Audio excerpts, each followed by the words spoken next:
Assalamualaikum warahmatullahi wabarakatuh.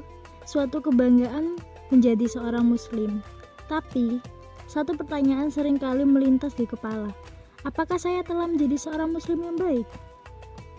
Islam menuntut penganutnya memiliki akhlak yang baik. Karena akhlak yang baik akan membuat seorang muslim menjadi manusia yang dapat berguna bagi lingkungan sekitarnya. Video ini akan membahasnya. Topologi kepribadian dalam Islam. Pemahaman kepribadian dalam Islam tidak dapat dipisahkan dari sumbernya, yaitu Al-Quran dan hadis. Al-Quran berfungsi sebagai petunjuk dan pedoman bagi umat manusia yang ada.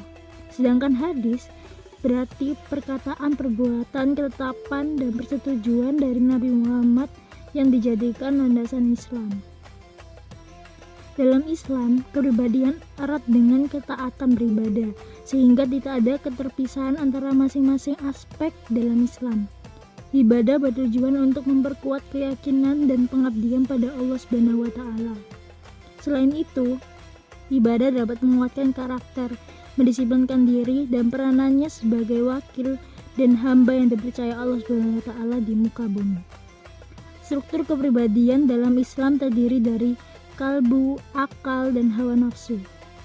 Ketiga hal ini juga disebut sebagai struktur nafsani dalam kepribadian Islam.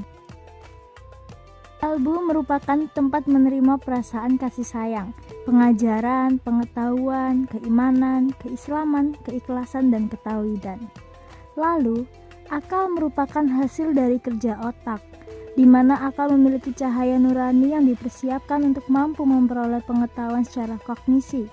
Akal merupakan daya berpikir manusia untuk memperoleh pengetahuan yang bersifat rasional dan dapat menentukan eksistensi manusia.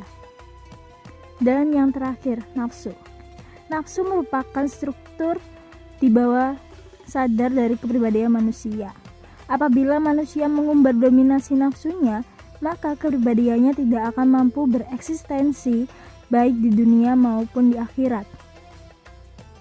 Ketiga komponen kalbu, akal, dan nafsu ini berintegrasi untuk mewujudkan suatu tingkah laku.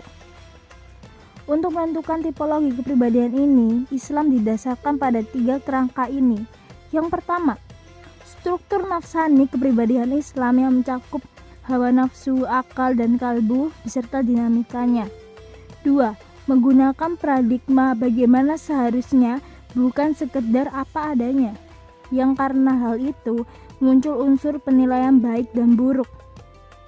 Ketiga, berorientasi teosentris, karena kriteria yang digunakan bersumber dari norma wahyu ilahi.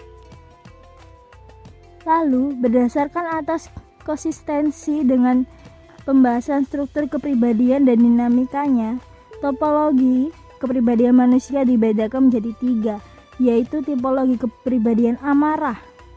Seperti yang kita ketahui, bahwasanya amarah identik dengan perbuatan yang buruk dan rendah. Dapat bisa kita contohkan dalam bentuk perbuatan seperti syirik, kufur, riya, dan lain sebagainya. Sehingga dapat dijelaskan bahwa kepribadian amarah adalah kepribadian yang cenderung melakukan perbuatan-perbuatan rendah sesuai dengan naluri primitifnya dan menjadi sumber kejelekan dan perilaku yang tercela. Tipologi kepribadian lawamah. Bentuk-bentuk kepribadian lawamah ini sulit ditetapkan dikarenakan kepribadian di antara kepribadian amarah dan kepribadian mutmainnah. Dan dapat dikatakan bahwa kepribadian ini memiliki sifat yang netral, bisa bernilai baik dan juga bisa bernilai buruk. Topologi kepribadian mutmainnah.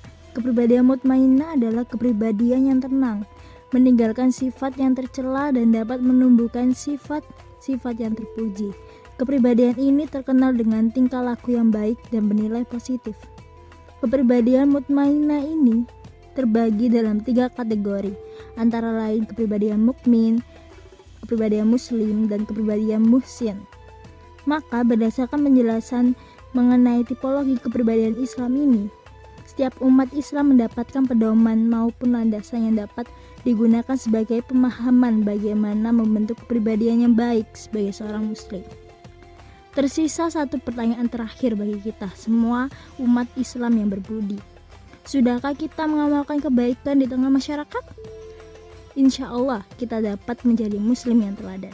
Akhir kata, wassalamualaikum warahmatullahi wabarakatuh.